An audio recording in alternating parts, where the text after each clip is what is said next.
Okay. You got it? All right. So good evening, everyone. Thank you for joining us for the Smitty Story Hour this week, featuring Lee Ann Sporn. She's going to be talking about tracking ticks in the Adirondacks. This is our first Smitty Story Hour of the new year, so Happy New Year, everyone. In case you didn't know, previous recordings are now available online. So go to paulsmith.edu /alumni, and it's on that page. Previous recordings are there. This recording will eventually be there as well. It takes me a couple days to get it up. Lee Ann, whenever you're ready to start, you may begin.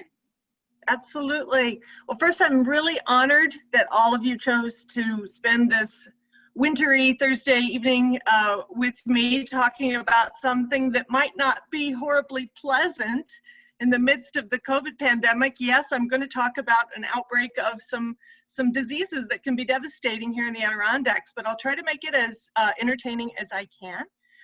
So I'm Lee Ann Sporn. I teach in the natural science department at Paul Smith, and my focus is cellular and molecular biology. I'm also the coordinator of our new Human Health and the Environment program. And yes, we thought of it before COVID. So we were doing this stuff before it became something that people are talking about every day. And what I'm referring to is public health and the interaction or the relationship between the health of the environment and the health of humans.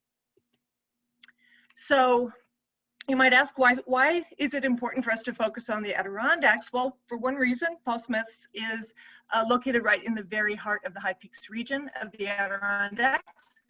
And this positions us to do some field work that really can't be done by anyone else. I'll talk a little bit about how this area is very much underserved in the public health arena because of its low year-round population.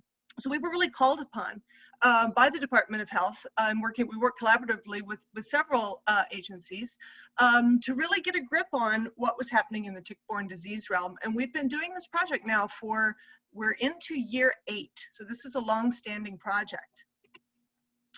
So another reason why it's important to focus on this region, Northern New York, the Adirondacks, is cases of Lyme and other tick-borne diseases, which I'll talk to you about, are rapidly rising here.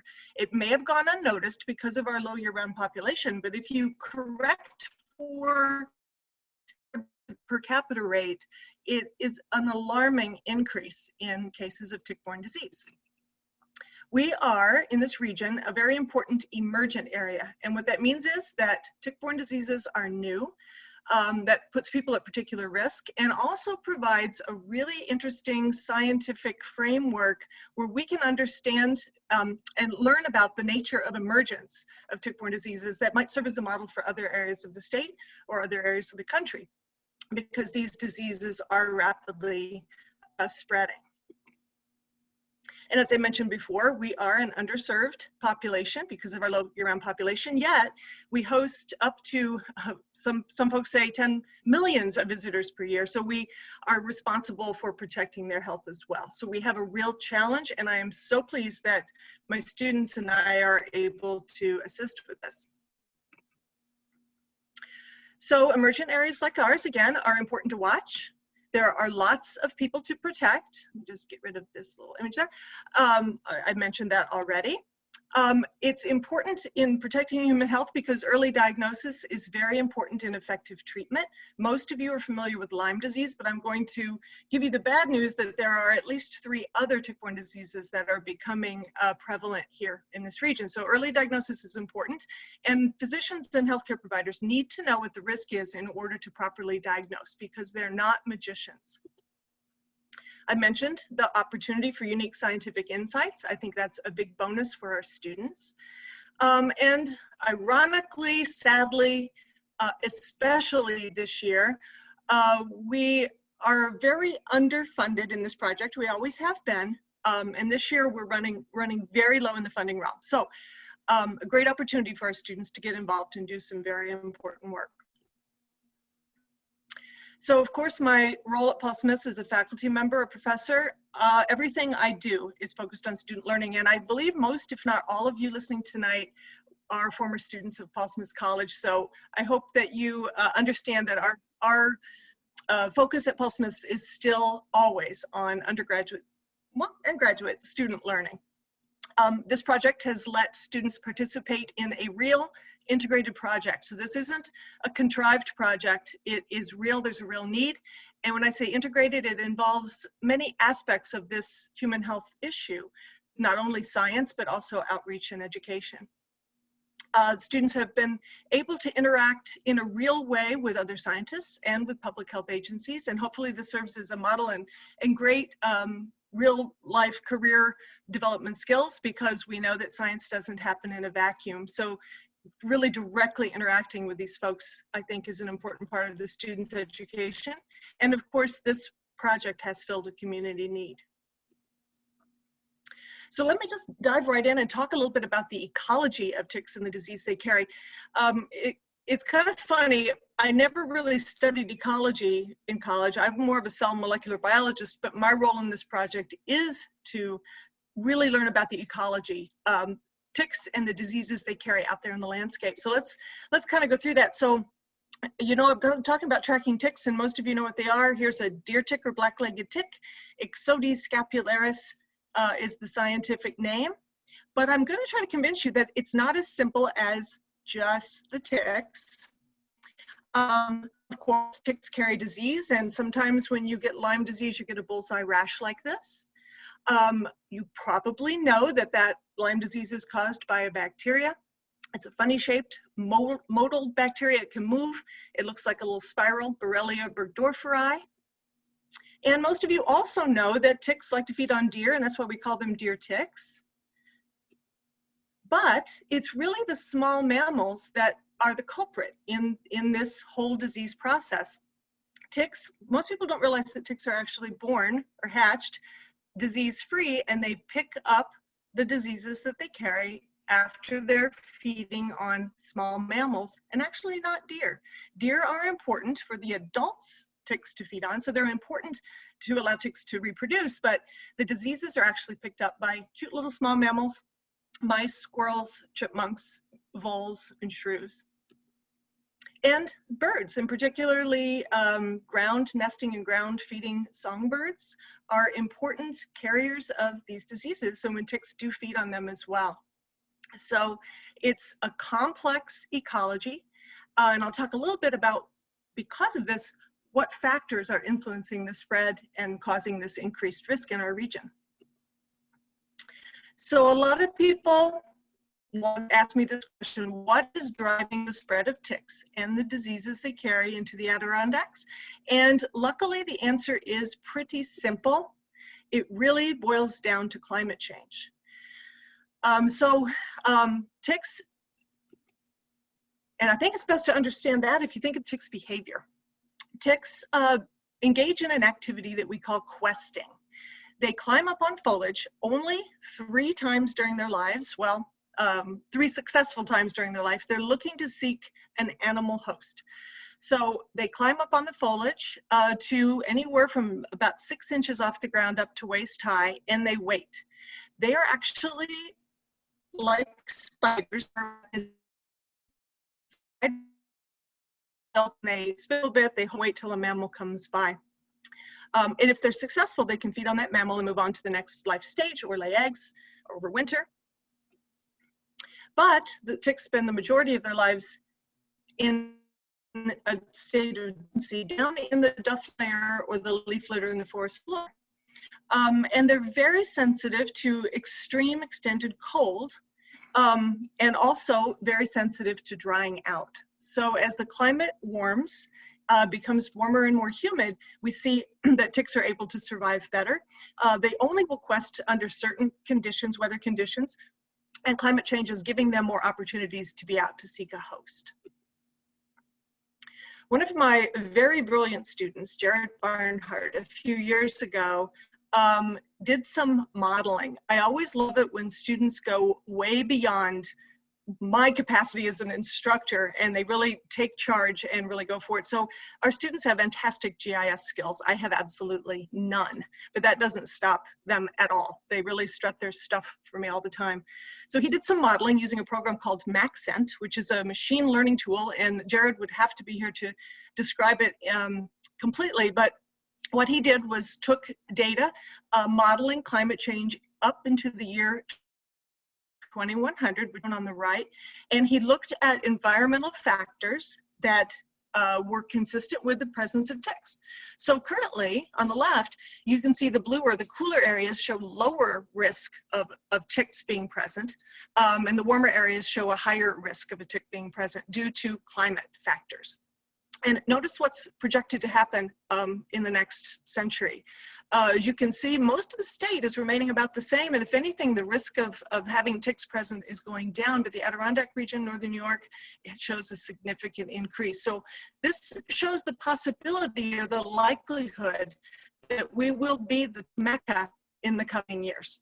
Very important to keep tabs on that. Just want to show you a few of the different life stages of this culprit that, by the way, is our most predominant ticks. There are, I think, 27 species of ticks in New York, but about 99% of the ones you'll encounter, at least in this region, are going to be the black-legged or deer tick. And they sometimes look different. So shown here is an adult female. Those are the ones that bloat up really big when they get on you or your dog. This is a male. Often people think they're juveniles, but they're just a little bit smaller. There's the nymph, and that's the culprit for causing disease. I'll talk about that in a minute. There's one other life stage that I haven't showed you, and that's the newly hatched larva. But we don't pay much attention to those because they don't carry disease. They haven't fed yet. And that little thing on the right is a poppy seed. So that gives you sort of a size reference. These are very, very small, and that's important to know to protect yourself. So all of these life stages, the adults and the nymphs, all can carry disease because they've all fed at least once. And remember, they pick up diseases during their feeding. They're born free of disease as far as we know. So someone told me, you know, Lee Ann, when you give talks, you should show them what ticks look like after they've fed for several days, because I had one on me and you always said ticks are small, and this thing on me was huge, so I thought it wasn't a tick. So I thought I'd show you these kind of awful pictures of just how engorged and how different the ticks can look once they've had a blood meal. The unfed tick could actually be regarded almost as a little bit cute, maybe not, but boy, an engorged tick has got to be the ugliest thing ever. So this is a female adult, and she is taking a huge blood meal so that she can lay thousands of eggs. The life cycle of the tick is really complex, and it almost makes your head spin to look at it. We've created this really nice graphic to illustrate it, and I won't even go through it all, but just understand that it takes a tick from hatching from an egg to maturity 2 years to reach maturity. That gives it 2 winters that the tick has to overwinter, so you can start to understand why climate change has a big effect. There's a larval stage, a nymph stage, and the adult stage, and this graphic shows the hosts that it tends to feed on. Larvae and nymphs feed on small mammals. Adults will also feed on small mammals if they have to, but they typically feed on deer. And domestic animals, dogs and cats and humans, find their way into this picture pretty much at any stage. I think one of the most important pieces of information to protect yourself from deer ticks, black-legged ticks, by the way, those are 2 names for the same thing. We prefer black-legged because it helps you identify them, is understanding the seasonal activity. So this graphic from the CDC, I think, shows that really nicely. And you can see that maybe this time of year, January, February, the ticks are not active, but if the temperature rises above 40 degrees, some of the adults will be out. And I have heard of ticks being found on their dogs on January 5th in the Adirondacks. So temperatures above 40 degrees, they'll be out. So there's really no time of year where there's no risk. The red is the adults. The green bars are nymphs, and those are the most important ones to watch out for. They're very small. They seem to transmit disease most effectively. That's kind of my belief. It kind of makes sense. Notice that the blue bars are the largest, but those are the larvae. I've had people call me and say, my child has hundreds of larval ticks attached. Do I have to worry? And as far as we know, no, because they don't carry disease. So notice that the summer months, late May to early July is the time of peak nymph activity, and that's the time of peak risk to humans. So this is a graphic that we made from CDC data that shows, on here we're showing data for Lyme disease, which is the most common tick-borne disease, the month of disease onset, and notice that the vast majority of human cases of Lyme disease are diagnosed in the summer months, June, July, and August. But of course, it is possible to contract Lyme disease all year round, but it's that summertime that the risk is highest.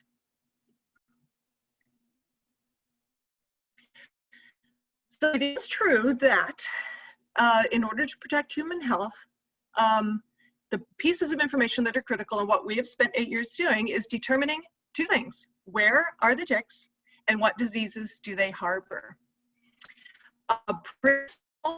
Rocket science.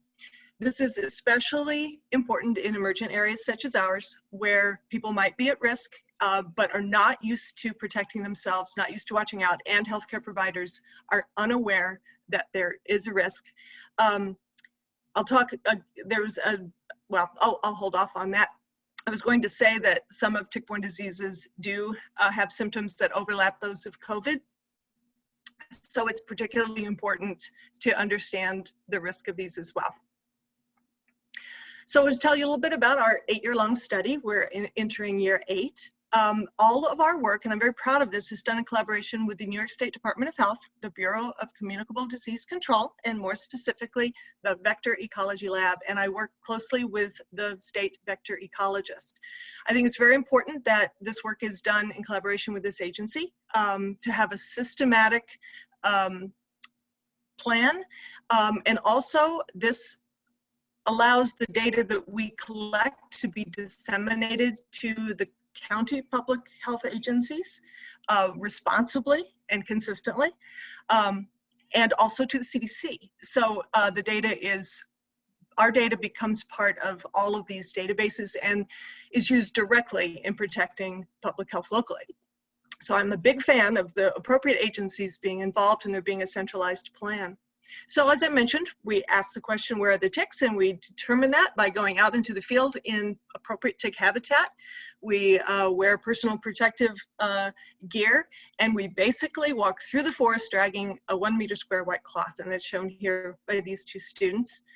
So we collect the ticks, we plunk them in alcohol, and they're sent to the Vector Ecology Lab at the Department of Health in Albany, and they're tested for 5 different tick-borne disease pathogens, and it's a DNA test that's done, and the ticks are also archived in case we want to go back and look at historic samples, and we actually have done that this year. So it was very handy that we had archived samples. Another thing that we look at is correlating what we see in the field with what's happening with regard to human disease. So we want to make sure that what we're doing, it's surveillance, it's monitoring. Is it important? Is it giving us information about what the risks are to humans? And I think you'll see that we do a pretty good job of predicting local risk. The other thing that we have done is engaged in outreach and education, kind of completing the loop, completing the circle on this. And as I mentioned before, our public health agencies here in Northern New York just absolutely don't have the capacity to do this. So we've learned that in our region, and shown here's a map of our region, most of you are still familiar with it. You can see the various counties. This pretty much is Northern New York. The red dots show the highest densities, orange, intermediate, and yellow, the lowest tick densities. And you can see that ticks are present throughout the park. These are sites that we visited in 2017, and we visit at least a subset of these every year. We did a pretty extensive surveillance in 2017. If you know the region, the interior of the park, or the center of this map, is the higher elevations.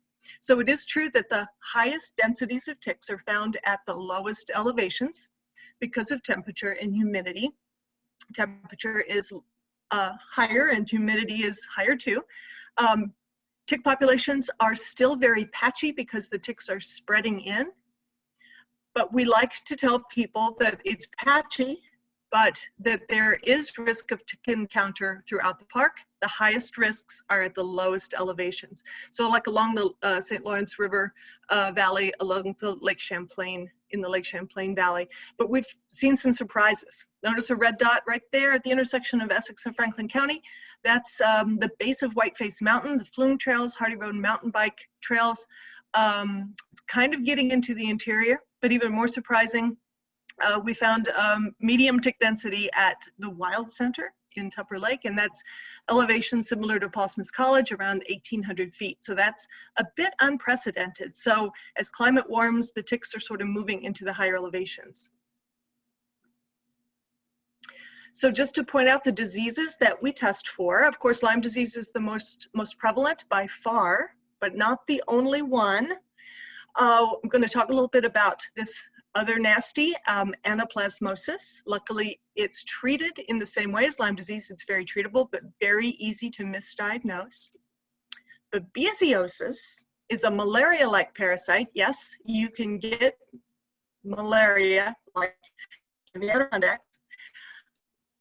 And some of you might remember hearing of the outbreak of Powassan encephalitis that happened several years ago in the Saratoga region, caused big concern, and we participated in some surveillance there. It's very, very rare. It's considered an ultra rare disease, but I'll show you that there is a risk here in the Adirondacks now. And there are a few more obscure diseases that we test for just in case. So when we collect ticks in the field, what have we found? And over the years, I would venture to say, I've never had a lot, but I would say we've collected maybe 4,000 to 5,000 ticks. What we've found is that over half of all adult ticks in the Adirondacks carry Lyme disease. This surprises many people. They think 1%, 2%. I've even had physicians call me and ask me that question. When I say half, they say, what? It doesn't mean that you have a 50% chance of getting Lyme disease if you're bitten by a tick, but there is the potential. About half carry Lyme. About 10% carry this disease called anaplasmosis. It is newly emergent in this region. About 10% carry the malaria-like thing, babesiosis, and at some sites, some ticks are infected with all three. And I did meet one woman who I was giving a talk, and she raised her hand and said, I am one of the people who got all three diseases at the same time. So diagnosis can be tricky and dicey, and it turns out that babesiosis at least is treated with a different antibiotic because it's malaria-like. So it's very important for healthcare providers to know of the risk here. We also found that 40% of our deer have shown exposure to this fairly deadly Powassan encephalitis virus, for which there's no treatment for.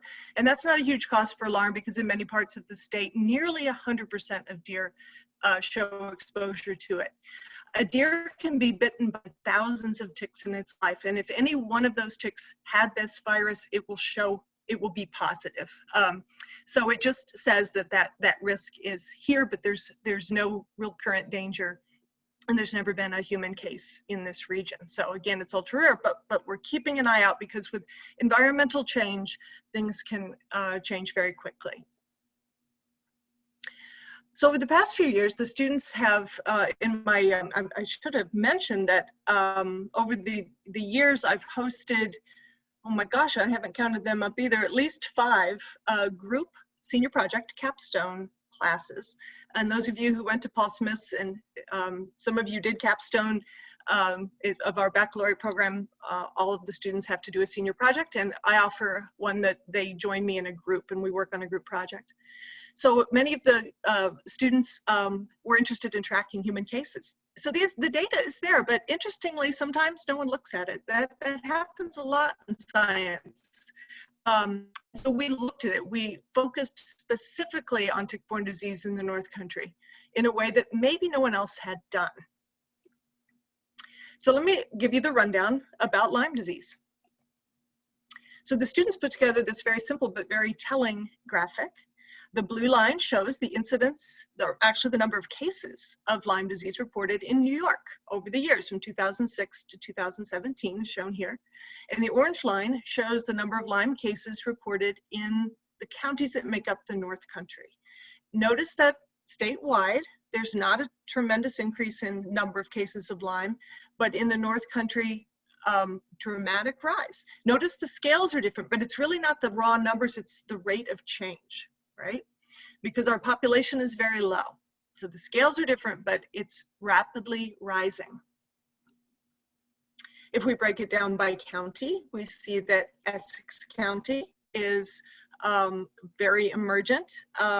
St. Lawrence County, but all the North Country counties are really starting to see an increase in Lyme disease incidence. We focus a lot on Essex County because the need is there, and probably because it's southernmost, and the ticks are moving up from the lower Hudson Valley capital region.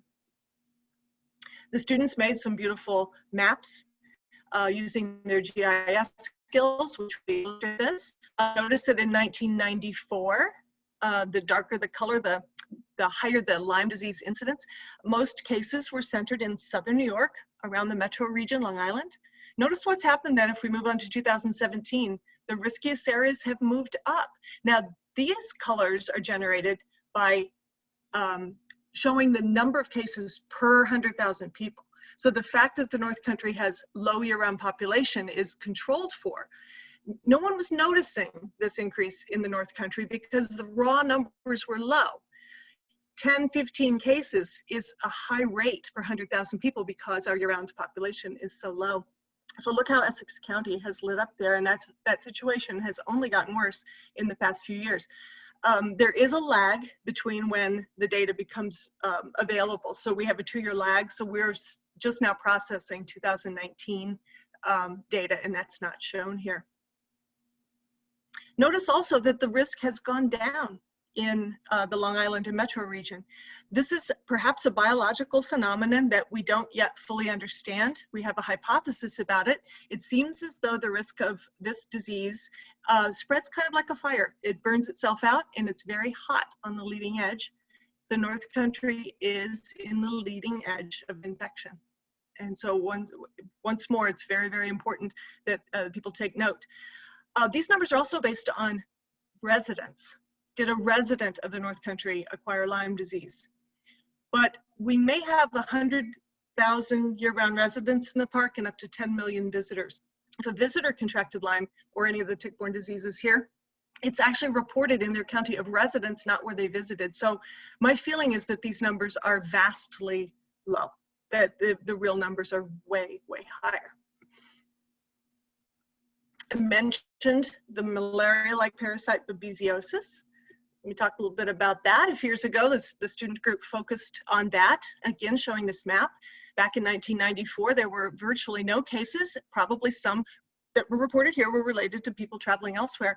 But now look, at 2016, as shown in this map, very rapidly, there appeared babesiosis in this region of New York. And at the time, I actually worked closely with Dr. Keith Collins, who's the infectious disease specialist in Plattsburgh. And up till 2 years ago, he had absolutely no idea there was a local risk of acquiring babesiosis, but he was diagnosing it in his clinic. And so he was very pleased and alarmed to know and put that on the schedule if someone appeared with symptoms that were similar, so the appropriate treatment could happen. So it jumped up, so it's here now. And we had a really interesting case, actually so interesting that the local newspaper reporter, Aaron Serbone, decided to write an article about it. One of my students in my freshman class shared with me that he was feeling very poorly and had been for a long, long time. Described his symptoms. They sounded to me like malaria. He spent a weekend at the hospital. My friend Keith Collins, the physician, was embarrassed to say that they failed to diagnose him, but one of the students in a class that I teach called Parasites, Vectors, and Diseases, did his term paper and presentation on babesiosis, and I mentioned this young man, and the class agreed that we needed to tell him that that's likely what he had, and he did. So something he had been suffering with for 18 months was cured in 10 days because of the awareness that he was at risk. And since then, there have been several others who have acquired babesiosis locally. So this was kind of a colorful story with a very, very happy ending that shows the importance of our work. What we learn goes directly into the clinic. This year, my group focused on the disease called anaplasmosis. I'll tell you this story. Here is a graph of cases of anaplasmosis in just one North Country county, Essex County. So I talk about Essex County. It's the county where the majority of the high peaks are located, the Adirondack Mountain Club. What else is there? Whiteface Mountain is barely in Essex County. So it's sort of the heart of the Adirondack region. And a few years ago, anaplasmosis began to be diagnosed. So it was virtually not there 2010 up until 2016, and then an incredible rise in cases. And this was alarming healthcare providers in the area. So much so that Essex County Health Department sort of did a heads up, and we began to work with them to see if we could get to the root of what was causing this problem. So look at that trajectory. If there were no cases in 2016 and over 140 in 2019, we don't know what occurred in 2020 because of COVID. All bets were off and things were really not recorded and not reported. 2021 likely will be a very, very bad year. Anaplasmosis is the disease, the symptoms of which are fairly nonspecific, and it can be very, very serious. It's fatal in about 10% of cases, especially in people who have underlying health conditions. And the symptoms do resemble COVID. I do have a colleague who works at, well, I won't even say where she works, a professional colleague who was involved in tick collections, who actually contracted anaplasmosis over the summer from her work in the fields and was denied even a diagnostic test for it until her COVID test came back negative. And she literally almost died of anaplasmosis. So it is important, even though other public health issues are out there, to remember that that's not the only threat. The students prepared quite the series of graphs or maps showing the rise in anaplasmosis cases over the years, and I won't bore you with too much of this, but they were really quite thorough. From 2010 and 11, you can sort of follow it along.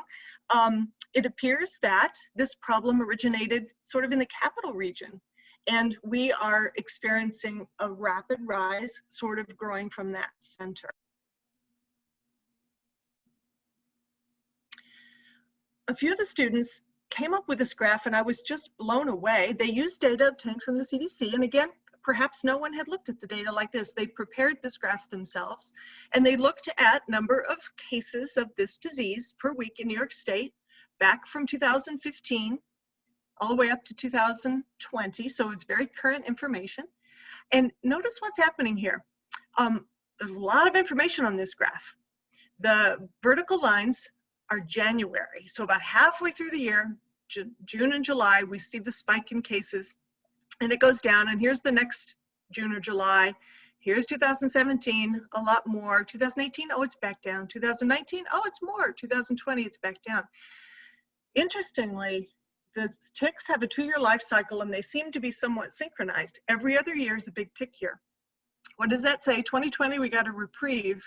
What's likely to happen in 2021 with number of cases of anaplasmosis?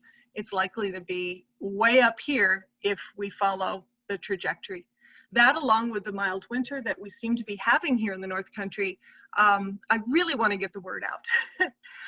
It's not the time to sit back and worry only about COVID, because this disease could cause more people to suffer in the North Country than COVID. It's definitely something to keep an eye on. The students this year also looked at dogs as good sentinels of some of these diseases. Dogs are tested annually. Typically, if you take your dog in for a well pet visit, they get a test for Lyme and anaplasmosis every year. And they are good sentinels. So here again, the blue line shows percent positive dogs in New York State, and the orange line, percent positive dogs for anaplasmosis in Essex County. So you can see it follows the human cases and follows what we see in the field. So yes, dogs are very helpful, the data we get from them, in predicting risk to humans. So this gets kind of fancy. I was very, very proud of my students this past fall. They did something kind of fancy. They calculated what's called the Entomological Risk Index for the North Country for this disease. And really what that means is they took the density of ticks, what percentage of those ticks have anaplasmosis, and multiplied those together and put these dots on a map. So the size of the dot represents the higher risk. So it doesn't mean that where there isn't a dot that there's no risk, it just means those are our sampling sites. They went one step further. We had some new technology and new information that only certain strains of this bacteria cause people and dogs to get sick. And so we were able to go back into the old samples we collected, and we were able to detect the strain that is dangerous to people and the strain that isn't. And when we corrected our maps for that, we saw that the bad strain emerged in 2016. So it really wasn't here until 2016, and I meant to point out to you, but if you remember back to one of those earlier slides where we started to see that rapid rise in cases, 2016 was the year. So in public health, we get all excited about this. When what we see in the field matches what we see in people, it means that we're doing a good job and we're doing something important. So I was just, every year I'm blown away by the sophistication of the project that these students managed to pull off. So probably most of you are more interested in knowing how to protect yourself than the details of these diseases. So let me talk about that a little bit. So shown here is sort of the garb that we wear when we go out into the field to do our surveillance and monitoring. White light colors. Light color clothing doesn't have to be white. A lot of people think that light colors will detract ticks, and that's not true. It just makes it so that you can see them more easily. If you see a dark colored tick on blue jeans or black pants, you're certainly not going to see them, but they really stand out on light colored clothing. And it's so important, if you're in a high tick density area, to tuck your pants into your socks. It looks absolutely goofy, but what you're trying to do, when the ticks get on you, they'll typically get on around your ankles. The nymphs are low feeders, so they're near the ground on blades of grass and in tiny foliage 6 inches off the ground. So if they're going to get on you, they're going to get onto you around your ankles, and their tendency is to move up. So what you really try to do is keep them outside of your clothing so they don't get up under your pant leg where they can find a nice, warm, moist place to dig in. So tucking your pant legs into light colored socks is really important, and just checking. You can also buy gaiters or other articles of clothing that are soaked in repellent, like permethrin. You can buy those at sporting goods stores or online, and those seem to really work. So remembering that the ticks will get on around your ankles, typically in the highest risk months, and crawl up is the biggest piece of information to protect yourself. They don't fall from the trees and they don't jump.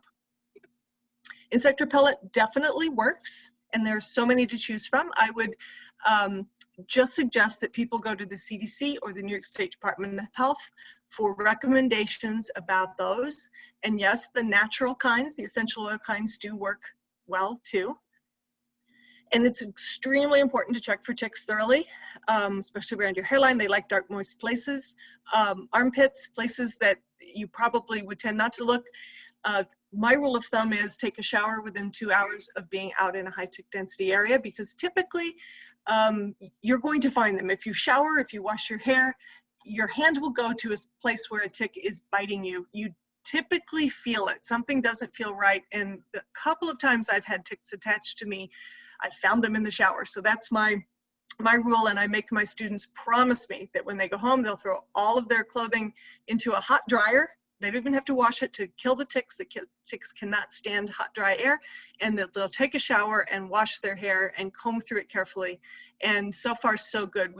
In 8 years, we've had no bad outcomes, and maybe a couple of tick bites that were found within a few hours. So we have a great safety record. It's also so important to be aware of the seasonal behavior, knowing the time of year where you're at most risk.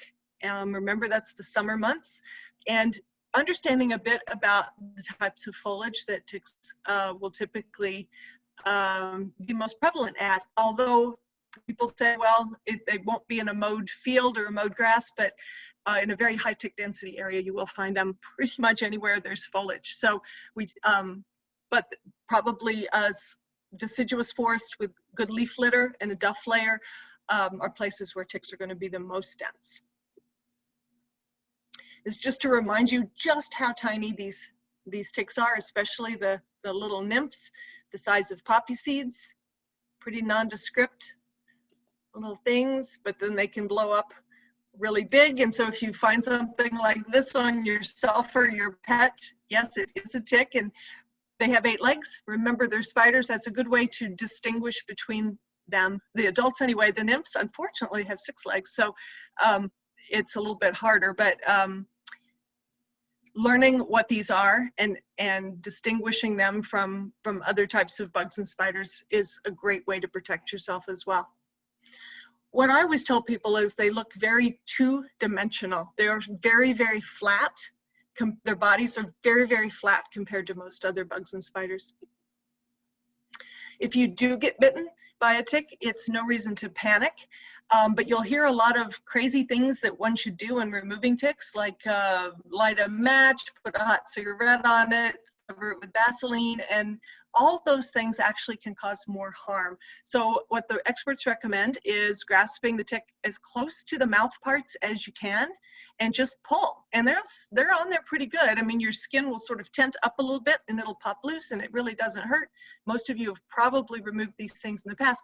What you don't want to do is squeeze the body of the tick, because the bacteria that cause disease are in the gut, and that could squeeze the bad bacteria into you. It makes the tick act like a little hypodermic syringe. So you want to grab it by the mouth parts and pull. And if a little bit of this mouth part stays in your skin, it's nothing to worry about. It will just be treated by your body as a sliver, a foreign object, and you don't have to go digging it out. Most people are very proud. Well, I was bitten by a tick, but I dug out the mouth parts. I have a big hole in myself now, but I'm good to go. So there's no reason to perform minor surgery. The mouth parts will do no harm if the body of the tick is gone. So I did want to acknowledge my helpers and my colleagues and collaborators. It is amazing what students can do and what they have done. So I am absolutely grateful to the Paul Smith College Senior Capstone class students that have worked on this over the years. My son actually is an alum, a student at Paul Smith's, and he has continued to work on this project in all aspects. As a technician, a field technician, he's also worked to develop outreach materials, and he still engages in this with us. My colleagues at the New York State Department of Health, Melissa Brzezinski and Brian Backinson, and they are always willing to help our students. They open their lab to internship opportunities all the time, and they talk about Paul Smith's far and wide. They consider what we do a model, and they hope that other, particularly undergraduate students, will follow the model. So they've been great supporters, and we have a wonderful relationship with them. Another collaborator, Laura Kramer, of the Wadsworth Center Arbovirus Lab. She's been diverted to COVID because she's a virus person, so we don't hear much from her lately. We have a great relationship with Essex County Public Health. Funding for 2 years. We got funding from the New York State Senate Task Force for Lyme and other tick-borne diseases, but that task force has been pretty much disbanded. We have received funds from the Cloud Splitter Foundation. They've been very generous. Also the Rocky Bog Fund and Craig and Connie Weatherup have been extremely generous in keeping our project afloat over the last few years when funding has been particularly challenging. I did want to mention our goals for 2021. I don't have a group of students working with me, but we've been working to develop some outreach materials, some really creative, fun, and informative, targeting the North Country K-5 students.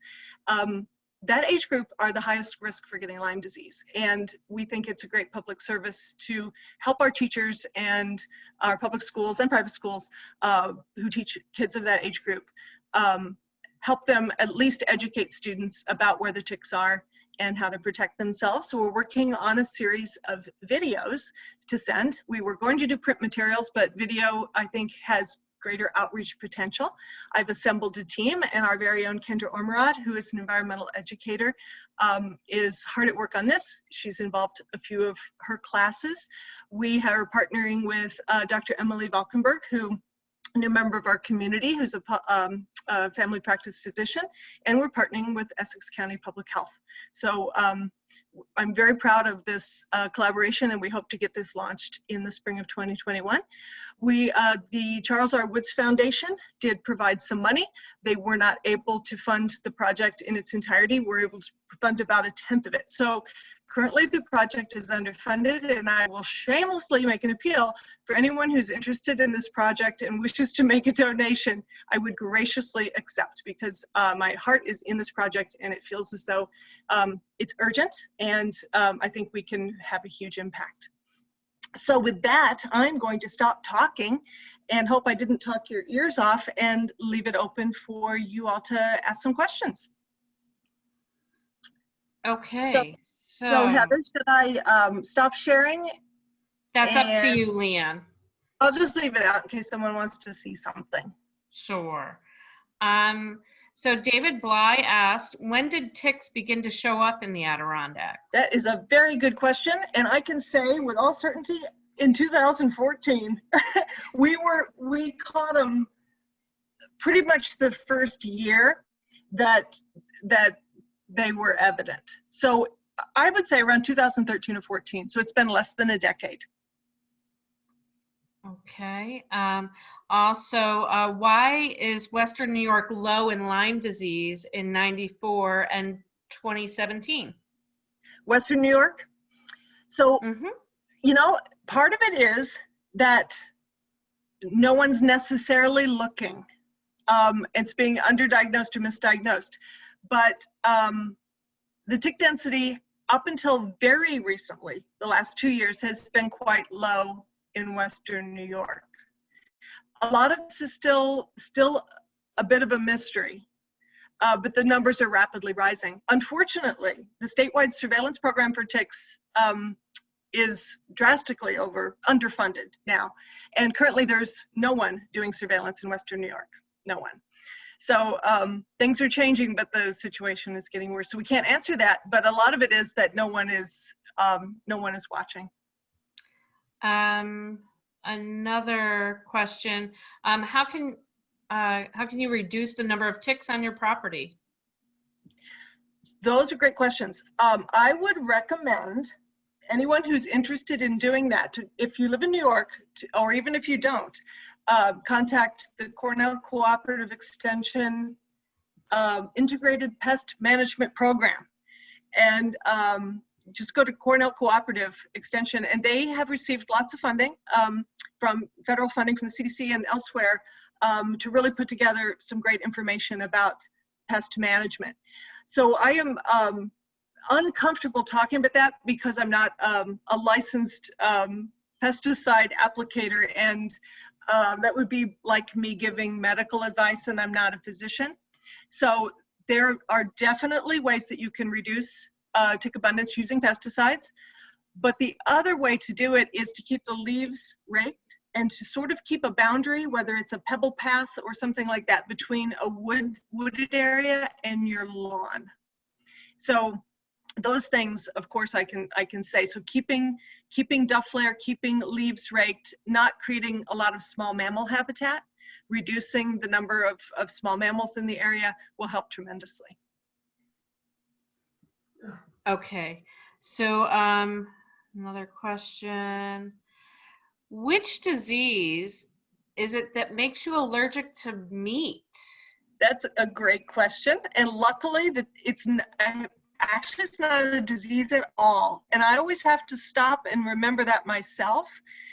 It's a reaction to the saliva of the Lone Star tick. And Lone Star ticks are not yet found in this region, and you find them in the southern part of the state and in other parts of the country.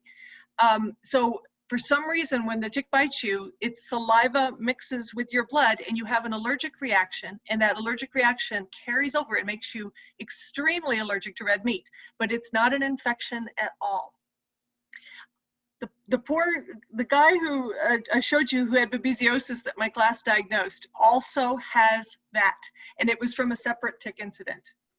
So he really drew the short stick more than once in the tick-borne disease realm. He certainly did. He I happen to certainly know did. that student, and yeah, poor guy. Yeah, he really did. He really did. He's doing well, but yeah, it's not a disease at all. But we don't have to worry about that one here, at least. All right, Andrea Ermston with the teacher question and a word I can't pronounce. Did you also look into EHRLICHIOSIS? Ehrlichiosis. Yes, That's what I was going to say. And you know, I'm almost embarrassed to say the name has changed, and Ehrlichiosis, I think, is an outdated name for anaplasmosis. So there was some name changes. So I think that's the answer. There was some confusion. So we do know that the only disease that's prevalent in this part of the state is anaplasmosis, but there was a name change there. So I think that's what we're talking about, the same thing. Okay. And are there natural elements like birds or other bugs that can help control ticks? Well, that's a good question too. Now, birds will eat, and possums, you know, turkeys, chickens, birds will eat ticks, yes. But some fairly good studies, controlled scientific studies, have been done to see if it really makes a dent in the tick populations, and it doesn't. So I think the story is those little nymphs, the size of poppy seeds, are so small and they're so abundant that chickens in your yard, a possum running by, won't make a significant dent in that population. So it doesn't seem to do any good. For a while, it was the craze to keep chickens to rid your lawn of ticks, but it doesn't work. And if nothing else, chickens and turkeys and other birds serve as good hosts for ticks. So it could actually increase the tick density in your lawn because the ticks can feed on them and lay eggs, and you'll get more ticks. Right.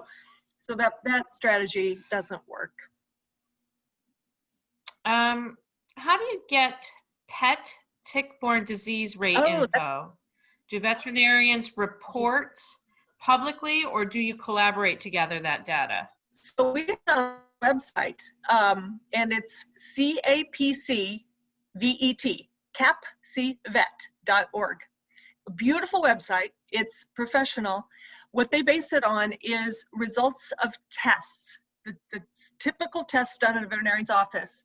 A test is done, the sample is sent in, or a reader is used. So somehow they have access to the data coming out of vets' offices, and they make it publicly available, and it's so easy to look at that website.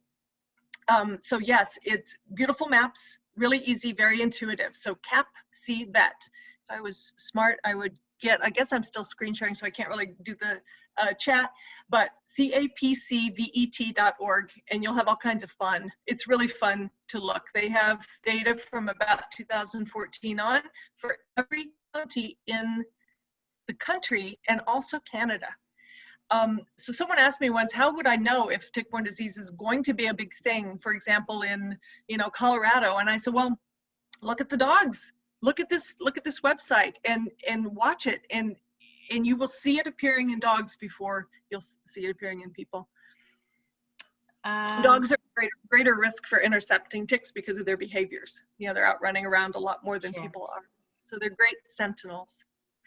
What is the possibility of having a vaccine available in the near future for people with regards to Lyme disease? The experts, Brian Backinson, my colleague at the Department of Health, says at least 5 years from now. There was one maybe a decade ago. It worked kind of, but the company that made it had to deal with so much litigation that they stopped producing it. There are vaccines for dogs. I don't know that they work extremely well. They're not 100% effective, nowhere near like the COVID vaccine is. They might be like between 50 and 80% effective, but at least 5 years before there would be one for people. There is another strategy that you can eliminate Lyme disease from the small mammals by giving them a bait vaccine, and then the ticks can't pick it up. So the small mammals in a region could be vaccinated by dropping in bait pellets. Something similar to that's done for rabies, I believe. So looking at that reservoir species, to me that makes a lot of sense. Couple more questions here in the Q&A. How do the mice get the bacteria? That's a good question. Yeah. The mice get it from the ticks, and the ticks get it from the mice. It's a chicken and egg phenomenon. It is so strange. Like, how does it ever start? And it just does. So it's maintained in what we call an enzootic cycle. And it's truly a chicken and egg question. It really is. It takes both. You have to have both the ticks and the small mammals to maintain these diseases out there in the landscape. Okay, so ticks pick up the diseases from small mammals. Where is the source to the small mammals, basically? Yeah. And then where did the small mammal get it? Well, from a tick bite. Well, or the tick bite, you know, so it's like maintained. It's almost like playing beach volleyball. It's just being, I always think of that, it's being maintained there by just going back and forth between the tick. So the small mammal is the one, the mice and other small mammals are the ones that grow it up in their bodies. So the numbers probably amplify there, and the tick feeds on it, takes it to another one. But the animal born with it, so are the ticks. It's such a funny thing. So sometimes we have sites where a disease will just simply disappear. And I should have mentioned that. Anaplasmosis and babesiosis will go to a site and we'll see 10% of ticks have it, and the next year we'll go and none. And then the next year it'll be there again. So it can disappear and then it can come back, but it's becoming very well established throughout the Adirondacks. What happened to Bartonella and Rocky Mountain fever? I hope I'm saying that right. Right. Okay, so Bartonella is not tick-borne. Cat scratch fever is referring to. There is a lot of misinformation that that Bartonella is a tick-borne disease, and the experts say that it is actually not. There's a lot of misdiagnosis around that. Rocky Mountain spotted fever is carried by a tick that is not prevalent here, but there have been a few cases of Rocky Mountain spotted fever diagnosed, locally acquired in the last several years here, I think in Clinton County. So that's moving in here too, but it is actually a different tick. Anaplasmosis is similar to Rocky Mountain spotted fever. It's that same category. So, and if anyone knows about Rocky Mountain spotted fever, it's extremely serious, but treatable. So population explosions of mice equal bad tick season. Yes, that's absolutely true. And populations, that's the other thing. We had the most ridiculous mouse season this year, didn't we? Those of you who live in the Adirondacks? Yes. Oh my goodness. We all talked about it. To me, I really think it's a perfect storm this year. I hate to be the bearer of bad news, but it's an odd numbered year, and odd number years are high tick density years. You can see that in human cases and you can see it in the field. 2020 was not, 2021 will be. We had a huge explosion of small mammals this year, huge. Mild winter. My prognosis is that 2021 will be a very serious tick-borne disease year, and we're coming out of COVID, and we've forgotten about it a bit. So I am absolutely not going to be a fearmonger, but I want to keep up with outreach and education. I think it's extremely important. So any help I can get would be greatly appreciated. Which leads to the next question. How can we get involved? In addition to funding, what do you need for your research? You know, the research is really quite simple. The collaboration I have with the Department of Health is wonderful. They will test every tick I send them because we work collaboratively and we follow their protocols and their rules. So there's very little that we need other than just a bare bones budget to, I'd need to compensate staff members and students who do work in the summer, simple equipment, paying for travel. So really that's pretty much it. That's pretty much it. And time. So for example, Kendra Ormerod is really excited to really launch into a big outreach program involving K-5 students through the North Country and sort of wrapping that into the curriculum. And that's her thing. She's an environmental educator involving the students, but it goes beyond what she or I could do as in our basic role as faculty members. So we do need some funds to do that. We've sort of scraped by all these years, and I think I'm so proud of what we were able to do. It is a low budget project, but it is a budget project. So we do need that bare bones skeleton budget to keep going. Sure. Why are there apparently so many different odd diseases and range of symptoms from Lyme disease, including mental disease like bipolar disorders? I know. And you know, I have listened to so many physicians talk about this and so many patients talk about this, and no one has the answer. It is such a difficult disease to understand, Lyme in particular. And if the people who have these long-term effects are crazy, then they're all the same crazy, because I hear the same stories over and over. There has to be a commonality, and I feel for these people. And now with COVID, I watched a documentary last night that we're probably going to see something similar. A certain percentage of the population just doesn't recover without incident. And there are long-term health effects associated with these diseases. So it's not something that you know, you can take an antibiotic pill and be done with. We all know, especially Lyme disease,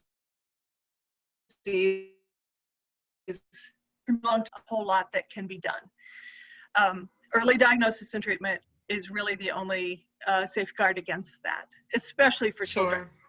So, yeah, and the teachers, the local teachers are very nervous. They even, you know, kids going out at recess, what do we do? What do we tell them? Do we do tick checks after recess? They really need to know this and need to know it now. And the resources just aren't there to provide that basic information. Sure. Is your tick information brochure on the internet, on our website perhaps? It is. And if you just type in Paul Smith's ticks, I did check recently to make sure that was live. There is a site, there's a page that should have a downloadable brochure, and all that information is current and accurate. And basically it just says, yes, there is local risk. So many times people will go to a physician or a urgent care, and the common lore is that there are no ticks and no tick-borne disease in the Adirondacks. And that brochure is really meant to indicate that, yes, it is a tick-borne disease risk area, so that a healthcare provider could make an appropriate diagnosis, but also, you know, people who are coming here from high tick density areas and thinking I'm coming here because there are no ticks, and that's just not true anymore. So, sure. Yeah. Okay. Well, I think we've hit all the questions. If by chance I missed a question, don't be shy. You can send it to me again, or I can follow up with Lee Ann later and ask her to reach out to you separately. Heather, feel free to just share my email on the chat if you want, lsporn@paulsmiths.edu, and I'm happy to answer anybody's question or talk further. we're not in classes yet. I have all kinds of time. But no, I do. I enjoy hearing from everybody, and if I don't know the answer, I probably should. So it's a great way for me to learn too. I know the people to ask if I don't know. Sure. A follow on to David's questions. I have heard it is postulated that that what we classify as Lyme for the long haulers may actually be a group of various bacteria. Yeah, it's something I didn't even get into, but you know, Lyme disease and probably all these diseases are not just one, there are many strains. And so it could be, who knows, that people who get, you know, that new term long hauler, it's a new one for me, but people who have long-term or chronic Lyme, some people call it, perhaps they were infected with a different strain of Lyme disease.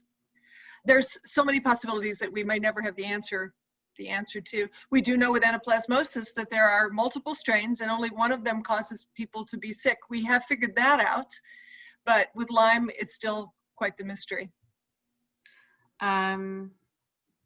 When I lived in New York State, I was tested, and New York State would not look at 2 of the bands in the Western blot test. Why? And because of this, I was not diagnosed with Lyme, yet I had all of the symptoms. Right. And my recommendation, if you really think that you had Lyme or have Lyme and were misdiagnosed, is to get yourself to an infectious disease specialist. It goes beyond what a typical family practice physician could do, because they can't possibly understand the intricacies of proper diagnosis. They just can't possibly. That would be my recommendation, is to find a board-certified infectious disease specialist to at least look at your situation and make a call on that. Okay. I can't multitask. Steve Frederick actually shared how can you make a donation. You can reach out to the advancement office by sending a check. You can make a gift online.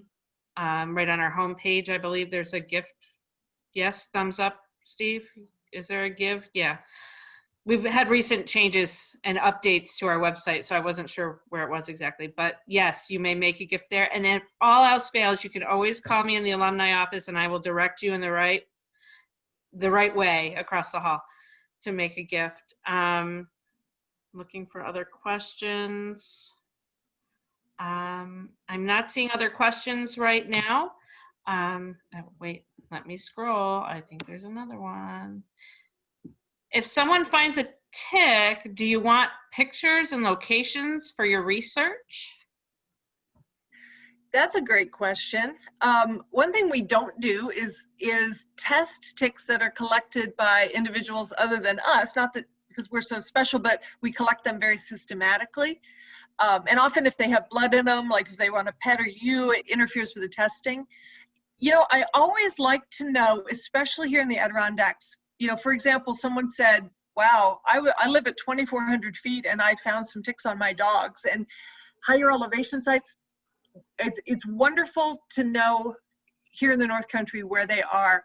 But areas where they're very prevalent, we probably already know about that. But sure. I would appreciate sending me an email and saying, hey, you know, I'm finding them a lot. I live here. You know, I'm seeing them on my dogs. It is very, very helpful. Way ahead of when ticks were really, the Lyme or the deer tick was popular up here. My youngest son actually had a tick on him, and when the doctor removed it, he said, you must have been traveling. This didn't come from here. Like, no, yeah. It could have. Yeah.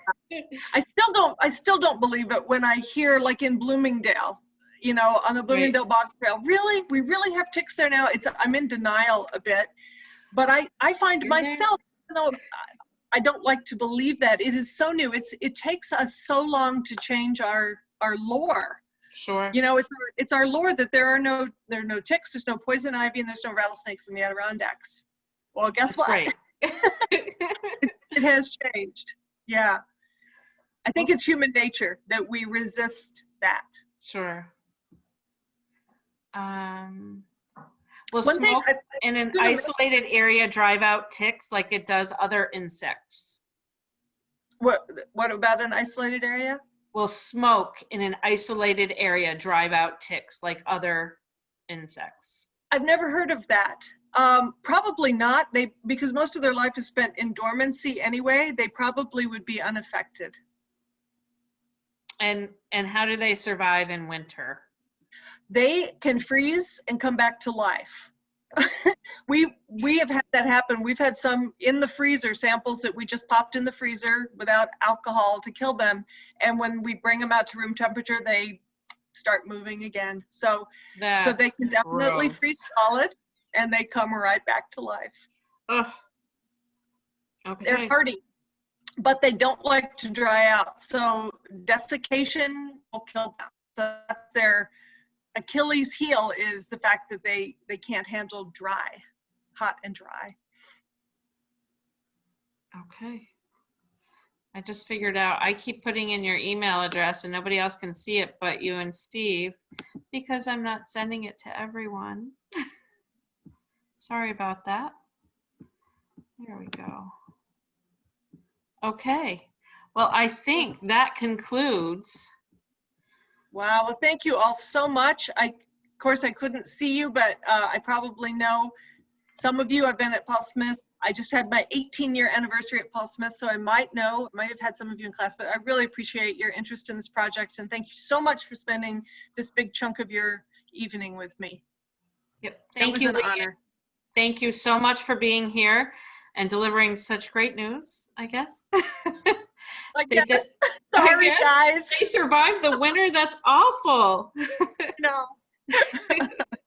But it's a great bunch of knowledge for us to have and to be on the lookout. And, you know, it's okay to wear white after Labor Day up here, I guess. There you go. And on that, that's a good way to end. Thank you so much, Heather and Steve. Lee Ann, thank you very much. And round of applause to our hostess tonight, Heather Tuttle. She's getting very, very good at these Smitty story hours. So, Heather.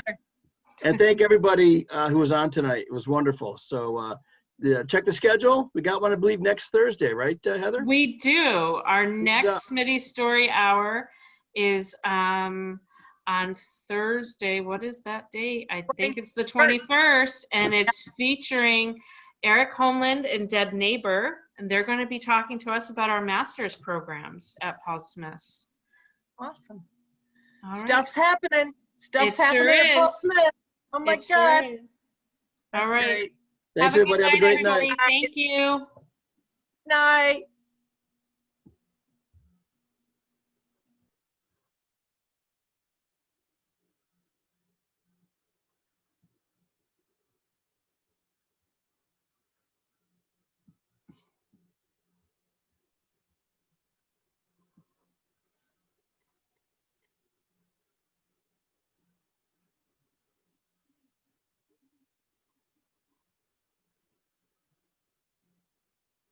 Well, that went well. I'm watching the numbers wind down on the participants here. Yeah, we're down to 7. Yep. I can't tell who's left. Oh, wait, maybe it'll let me. There, it'll let me now. We have Daryl Austin, David Bly, Jimmy Hodges in Lake Placid, Ron Perlick, waiting to get on his motorcycle again, come up here for Sugar Bush breakfast, maybe someday. And I'm not sure who's on that Samsung phone calling in. Doesn't give me a name, but all right. All right, Steve. Awesome. Thanks, everybody. Thanks, everybody. We'll see you Do it next again time. next week. Bye. Bye.